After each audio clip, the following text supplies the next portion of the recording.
Buenos días, buenas tardes, buenas noches. El tema a tratar hoy es las religiones. Hablaré de las principales y el concepto de religión para aclarar un poco el pensamiento de algunas personas que creen que la religión es el camino a Dios y que cumpliendo con las normas o ciertos requisitos de esta religión ya tienes el cielo asegurado, y creo que no hay nada más alejado de la realidad que eso. Bueno, para empezar, quiero poner este momento en manos de Dios. Por favor, Señor, toma el control, Señor, de la atmósfera, mi sentido, mi espíritu, Señor, mis pensamientos, mi corazón, Señor, y sobre todo que este video llegue a quien deba llegar, en el nombre de Jesús, Padre. Toma el control. Bueno, en sí, pues aclararé qué es religión. Es el conjunto de creencias religiosas, de normas de comportamiento y de ceremonias de oración o sacrificio que son propias de un determinado grupo humano y con las que el hombre reconoce una relación con la divinidad, un dios o varios dioses. Entonces vemos que cada religión tiene ciertas normas y ciertas ceremonias que para pertenecer a esa religión hay que cumplir. He tenido la oportunidad, siendo cristiana, de ir a invitaciones a veces que me hacen a la iglesia católica por ciertos rituales, porque entiendo que Dios está para todos y Dios vino a buscar a los que estaban equivocados, a los que estaban alejados, no a los que estaban cerca en casa. Entonces, bueno, tuve la oportunidad de estar en una misa y escuchaba como el sacerdote bueno, hacía un comentario.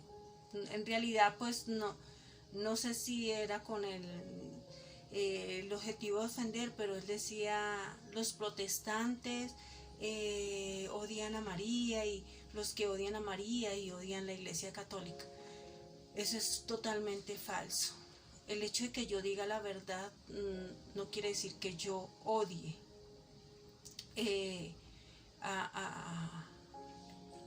a lo que tenga relación con esa verdad. El mismo Señor Jesús dijo la verdad, a pesar de que ofendiera a muchos fariseos, escribas, publicanos, o bueno, de otras religiones o leyes. Él dijo la verdad, y no quiere decir que por esto los haya odiado, porque creo que Dios era tan perfecto y su amor es tan perfecto que no podía darse el lujo de odiar. Además, Él vino a darnos ejemplo, y el ejemplo no es a odiar, sino a amar, a perdonar. Entonces, bueno, me quedó sonando ese comentario, porque primero no soy protestante y creo que nosotros no nos quedamos ningún cristiano protestando. Es bien cierto que hubo una protesta y que esa protesta dio lugar a movimientos religiosos, pero no nos quedamos ahí. Y esa protesta se dio, pienso yo, que como una oración respondida de Dios a la humanidad, porque necesitábamos conocer la verdad. La palabra de Dios dice que la verdad nos hará libres.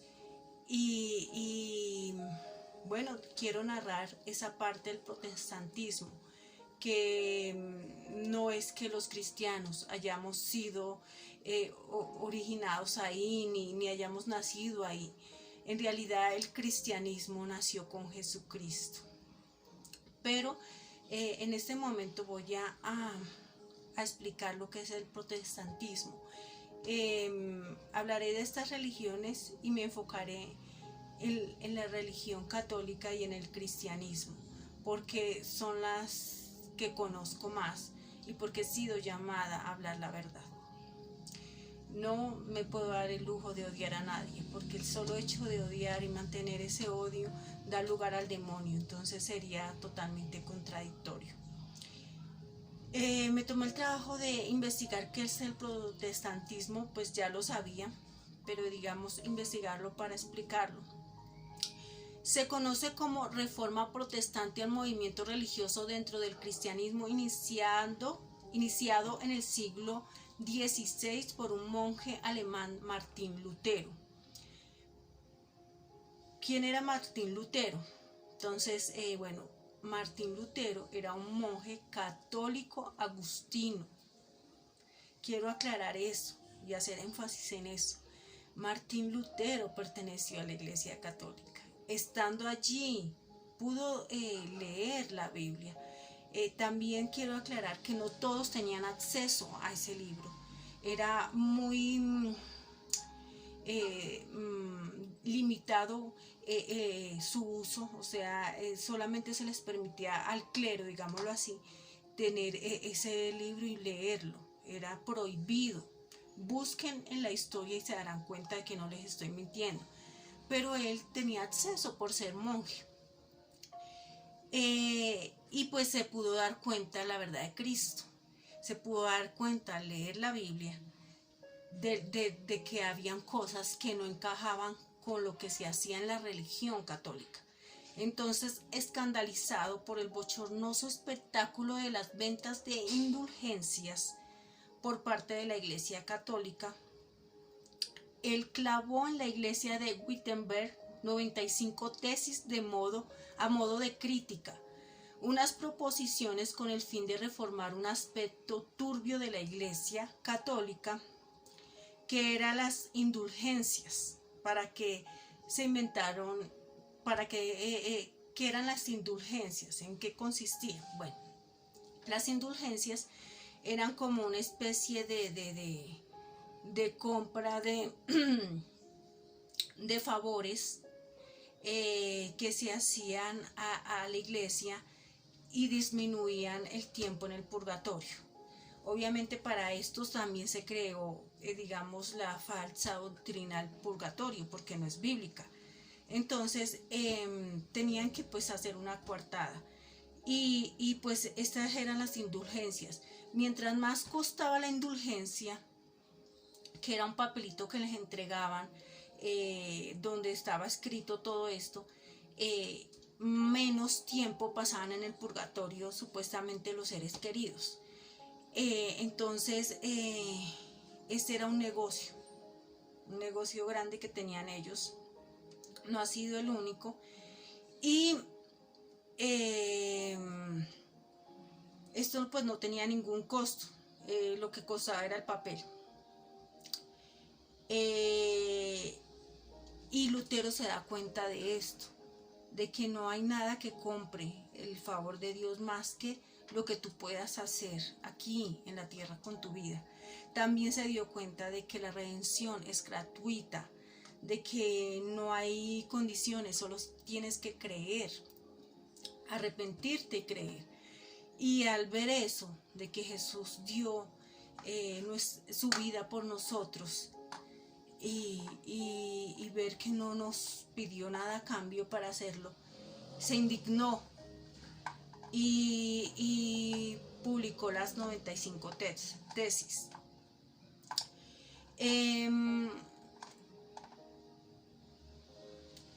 Bueno, aquí dice que la salvación es gratuita. Y también propuso pues que no se tomara otro referente diferente a la Biblia, pues era la única fuente de autoridad. Para los católicos, Lutero era un hereje. La imprenta fue un gran instrumento para Lutero, pues sus escritos se difundieron con éxito.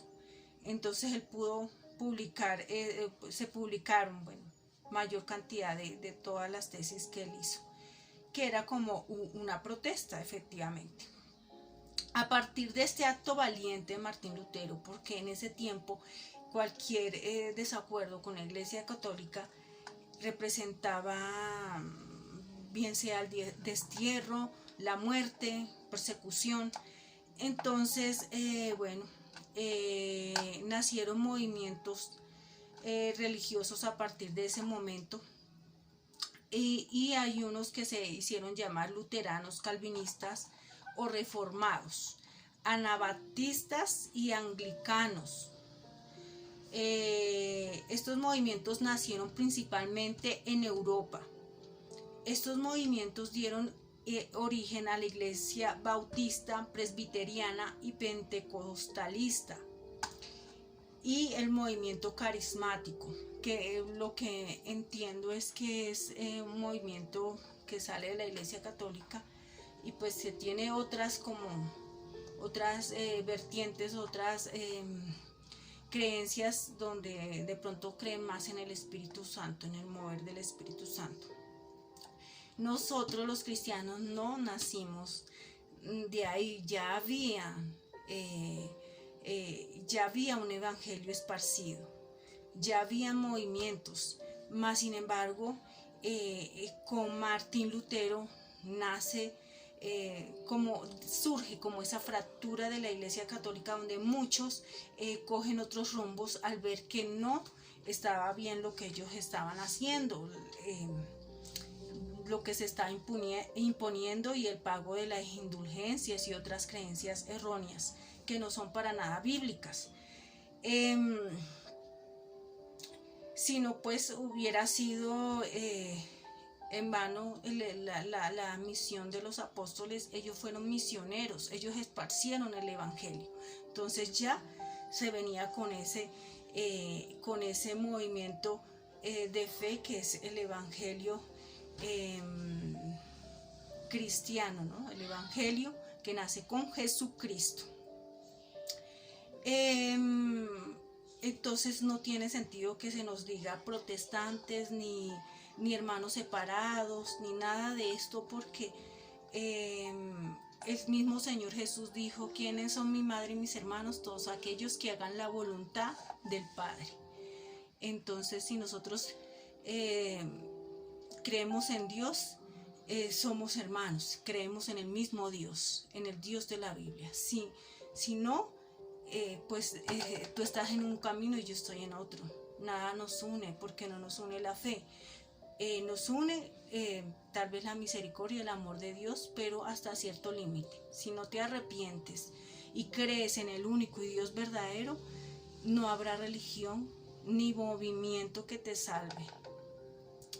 Entonces quería aclarar qué es el protestantismo, que los cristianos no nacimos en ese movimiento, más sin embargo dio origen a otras vertientes religiosas, porque Dios lo estableció así: entre el cielo y la tierra no habrá nada oculto, y salió la verdad a flote, que la redención es gratuita, que la salvación es gratuita.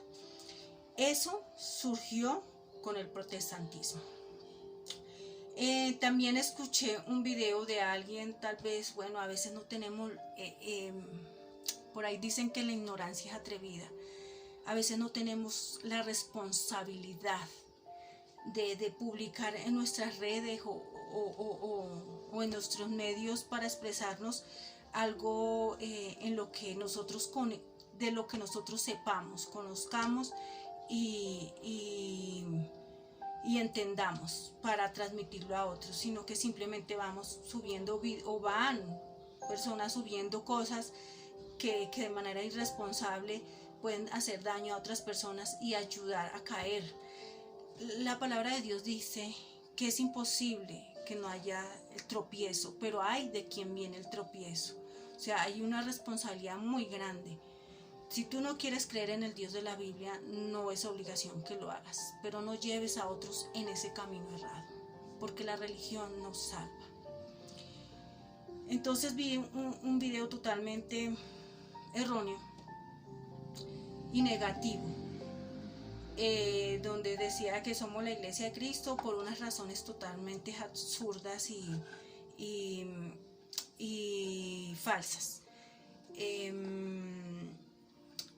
Entonces investigué de dónde venía el video, y el video viene de la Liga Católica, y dice que también llamada Santa Liga. La Liga o la Santa Unión fue un movimiento político armado de carácter católico de las guerras de religión de Francia, cuyo objetivo era imponer el catolicismo como única religión y eliminar el protestantismo de Francia. Pues me pareció un movimiento más bien violento, y pues aquí mismo lo dice, de imponer el catolicismo. Entonces, bueno, quería aclarar eso, y ojalá esta persona pues tenga en cuenta que primero hay que conocer y saber lo que estamos siguiendo. Y eso es lo que dice la palabra de Dios. Mi pueblo se pierde por ignorancia. O sea, no está diciendo que no sea, que por el hecho de no saber no te vas a perder, se pierde igual. Entonces paso a narrar un pedacito de cada religión, más o menos de sus marcos de práctica y todo lo que ellas hacen. Entonces está el hinduismo. Nace en la India. Son filosofías de vida. Sus dioses son Brahma, que es una deidad creadora, Shiva, que es una deidad destructora, Vishnu, que es su dios que preserva y mantiene su estabilidad. Como se basa en varios dioses o deidades, se dice que el hinduismo es politeísta.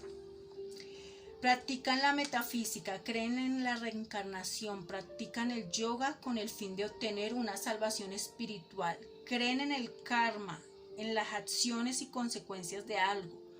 Algunos de estos hinduistas dejan su vida social para dedicarse a la vida monástica. Tienen algunas prohibiciones, como no comer carne de res porque es un animal sagrado para ellos. También prohíben el casamiento entre personas de diferentes rasgos sociales. Este es el hinduismo. Está el budismo.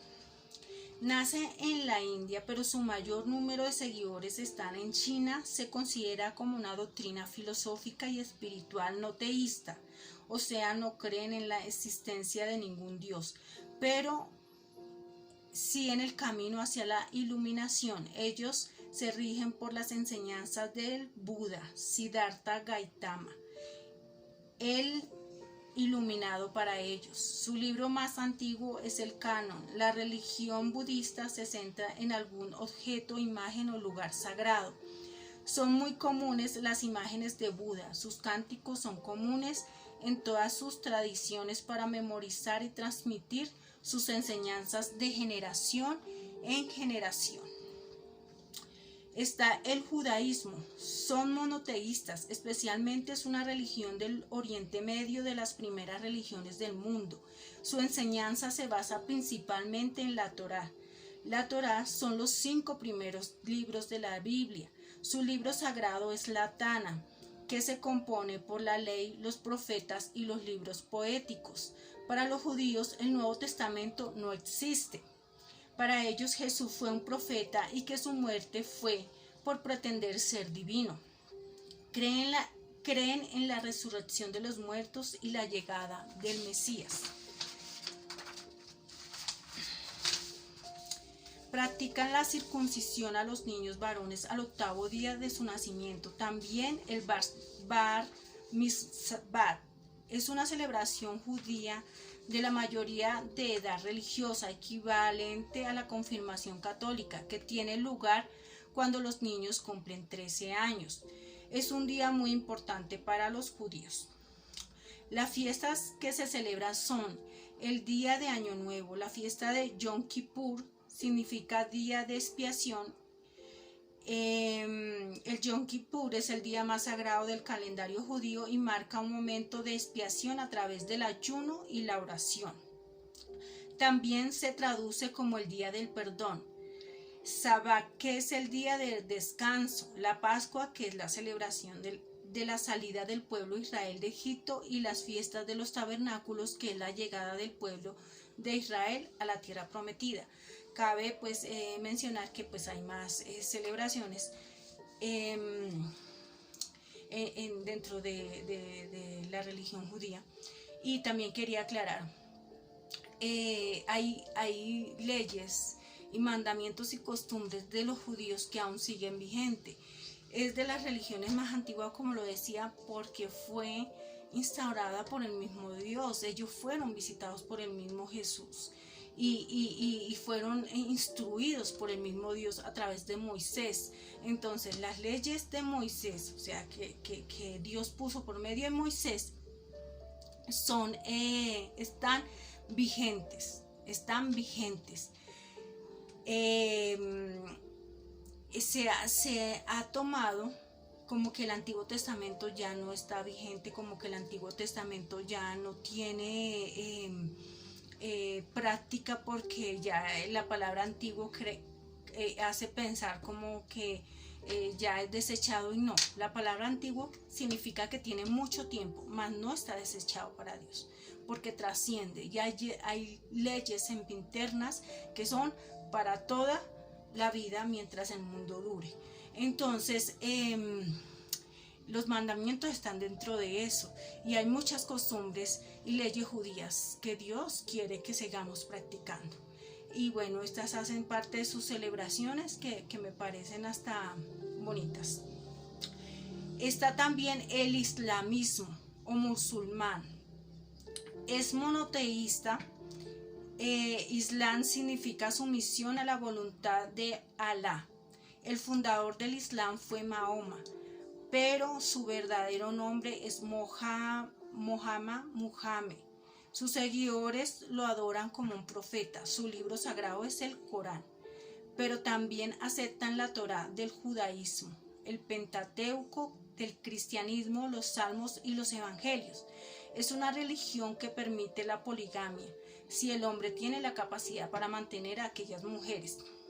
Exigen a las mujeres al estar en la calle o en presencia de extraños cubrirse el rostro, el torso. Para ellos no hay otro Dios sino Alá y Mahoma, que es su profeta. La Meca es el lugar sagrado para ellos. Cuando hacen una oración lo hacen en dirección a la Meca. Y bueno, tienen unas ciertas creencias pues ya extremistas, porque son extremistas de inmolarse y todas estas cosas, pues porque ellos siguen a Mahoma y las enseñanzas de un hombre como Mahoma, y pues los hombres no somos perfectos. Y bueno, esta es más o menos de las principales religiones. También está, bueno, de mucha tela que cortar, las siguientes del catolicismo y el cristianismo. Bueno, catolicismo es término que quiere decir universal. La Iglesia Católica Apostólica y Romana, que proclama ser fundada por Pedro, no existía en el segundo siglo de nuestra era y existiría hasta muchos años más tarde. Y bueno, como bien es sabido, su máxima autoridad es el Papa. Y los católicos afirman que el primer Papa fue Pedro, pero en la Biblia jamás se menciona que Pedro fuera declarado Papa, y pues la palabra o el término de Papa fue usado hasta el siglo XI después de Cristo. Respecto a esto, hay un verso en la Biblia que dice que no se le llame Padre a nadie, sino solo a uno, a Dios. Entonces, pues ahí podemos sacar nuestras conclusiones, ¿no? La palabra papa pues se utilizó hasta el siglo XI después de Cristo, cuando Urbano II propuso que se usara ese término para denominarlos. O sea que en realidad el primer papa fue Urbano II. Cabe mencionar que después de la partida de los apóstoles, la sencillez del evangelio fue corrompida, o sea, fue apartándose del verdadero evangelio. Un ejemplo de esto es que el bautismo con Juan, que el bautismo era una forma, se practicaba de una forma primitiva. ¿Qué quiere decir la palabra bautismo? Es zambullirse o hundirse en el agua. Nosotros, el bautismo significa morir con Cristo y nacer de nuevo con Cristo. Morir a nuestro viejo hombre, y nacer al nuevo hombre. Por acá tengo un texto que quería aportar del bautismo, que decía en el Evangelio de Mateo 3, decía: y eran bautizados por él en el Jordán, confesando sus pecados. También decía que Jesús se fue a bautizar y con Juan, y Juan se le oponía diciendo: yo necesito ser bautizado por ti y tú vienes a mí. Pero Jesús le respondió: deja ahora, porque así conviene que cumplamos toda justicia. Aquí quiero aclarar que el bautismo es especialmente para arrepentimiento. Era una forma de mostrar que yo moría a mi viejo hombre y que de ahí en adelante comenzaba una vida nueva, una vida en Cristo Jesús, nueva, como resucitó Cristo, así también. Y pues Jesús dio el ejemplo bautizándose en el Jordán, que Juan fue el que hizo esta ceremonia, digámoslo así. Si Jesús vino a dar ejemplo y lo hizo más o menos a los 30 años, cuando comenzó su ministerio, ¿por qué existe el bautismo infantil? No tiene sentido. ¿De qué se puede arrepentir un niño? Estando en esta misma ritual de la Iglesia Católica, pude ver cómo bautizaban nuevamente. Había olvidado cómo se bautizaba a un niño, y veía yo que mientras el padre decía, el sacerdote decía que ya pertenecía a esa religión de la Iglesia Católica, y que nosotros éramos testigos, los que estábamos ahí, de que estos niños pertenecían y hacían parte de la Iglesia Católica. Esos niños jugaban y corrían sin saber lo que estaban declarando acerca de ellos. Entonces me parecía algo ilógico que tú recibas un bautismo sin darte cuenta de lo que está pasando. El bautismo inicialmente, como lo practicaban los discípulos y el mismo Juan, era a hombres y mujeres para arrepentimiento, y simboliza morir al viejo hombre y nacer al nuevo hombre en Cristo Jesús. Lo hizo el mismo Jesús, nos dio ejemplo a los 30 años. Si Él es el ejemplo a seguir, ¿por qué entonces no lo hicieron cuando Él estaba pequeño? Sino Él lo hizo a voluntad propia, ya siendo un hombre maduro. Entonces ahí le dejo esta incógnita, esta reflexión. Y no se realizaba en niños el bautismo en la época de los discípulos. O sea, en el evangelio puro y limpio no se bautizaban niños. Para el siglo III después de Cristo se reconoció el bautismo infantil, que ya era muchos años después de la venida de Cristo, y se reconoció en la Iglesia Católica y se institucionalizó con el fin de volver al catolicismo a todo el Imperio Romano. Realmente es como un reclutamiento donde se impone que tú haces parte de esta religión sin siquiera tú tener conciencia de hacerlo. Y eso es más que todo el bautismo infantil. En el año 312 aparece Constantino el Grande, un líder romano que a raíz de un sueño se hizo simpatizante del cristianismo, mas no se bautizó. Posteriormente, en el año 313, Constantino y Licinio, quienes eran los líderes del Imperio Occidental y Oriental respectivamente, firmaron el Edicto de Milán, en el cual se promulgaba la libertad de adoración en el Imperio Romano y daba a Constantino el título de legislador de la Iglesia. Pero la Iglesia tuvo una posición diametralmente distinta a la enseñanza de Jesús de amar al prójimo, y se convirtieron en verdugos al perseguir, torturar y asesinar a los cristianos, movimiento que fue conocido como la Santa Inquisición a partir del siglo 314 y 315 después de Cristo, algo totalmente contradictorio con la enseñanza bíblica de Jesús. Finalmente, Constantino en 324 después de Cristo declaró esta la iglesia oficial para que ésta sirviera para unificar su imperio. Una vez en este punto, los cismas, contenciones y confusiones se potencializaron. Temiendo que esto dividiera de nuevo la iglesia, Constantino convocó al Concilio de Nicea. El Concilio de Nicea había logrado confederar y vemos cómo construyeron un credo con el objetivo de poner fin a las reiteradas y enconadas disputas doctrinales. Entonces, ¿qué se hizo acá? Un hombre totalmente incrédulo tuvo un sueño, pero era un emperador, y bueno, a partir de ahí dejó de perseguir a los cristianos, porque eran asesinados desde los discípulos hasta ese momento, desde los apóstoles hasta ese momento eran asesinados y perseguidos.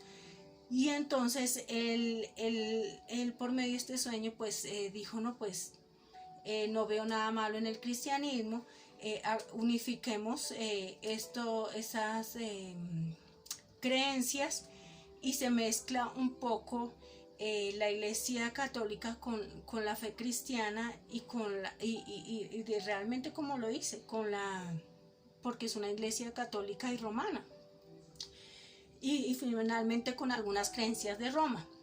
Entonces se vuelve una mezcolanza ahí, donde se pierde la esencia verdadera de lo que es el cristianismo, pero se hace se declara ya como la iglesia legal, fundada, oficial, y se deja de perseguir a los cristianos, pero se daña la esencia de lo que es el evangelio. Entonces se transmiten enseñanzas totalmente equivocadas, totalmente alejadas de la realidad y verdad del evangelio, y así es como nace la iglesia católica. Entonces, si a mí me vienen a decir que yo nací en el protestantismo, que el cristianismo nació en el protestantismo, es una falsedad, es antibíblico. De hecho, más adelante le leeré donde se les dijo cristiano por primera vez, y es bíblico, mas nunca se les dice católicos, no está ese término en la Biblia. Y también pues podemos decir que la secta más grande que existe en el mundo es la católica, porque cumplen los requisitos, siguen a un hombre que es el Papa, y siguen unas características o condiciones que están en una doctrina totalmente errada, alejada de la verdad de Cristo. Entonces, bueno, ahí les dejo la reflexión. Voy a seguir a hacer un segundo video, porque ya sé que esto es largo el tema, y para que se entienda bien. Bueno, aquí explica un poco de cómo nace la iglesia católica, de que en realidad está llena de cuál es su doctrina, de cuál es su origen, y bueno, podemos aquí analizar muchas cosas. Entonces, bueno, la palabra de Dios dice que conocerán la verdad y la verdad os hará libres. A eso he venido y a eso hemos venido los creyentes, a proclamar este evangelio a toda lengua, nación y pueblo, y a declarar la verdad. Entonces, que Dios los bendiga, que no se les olvide que Cristo viene en breve y hay que estar preparados. Dios los bendiga en el poderoso nombre de nuestro Señor Jesucristo.